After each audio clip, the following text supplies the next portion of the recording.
आई वो आइयो अगल का तो ये इंतजार कर रहा तोरे भाव का नहीं वो बना देने देख ले सामने हम आदम से आज बचल रही अंतिम दिन हम अरे तू हंस के बोल लिए जा जो आओ से भरला अरे बड़ा रसदार बा अरे खाला मोरे राजा हो जी ले भी तैयार बा से भरला बड़ा रसदार बा खाला मोरे राजा हो जी ले भी तैयार बा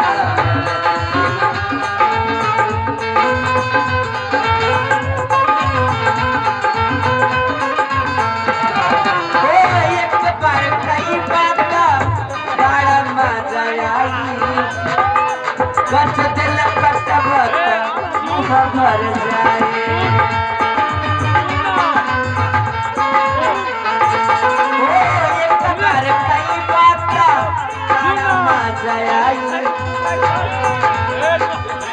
कट दिल कट भर जाए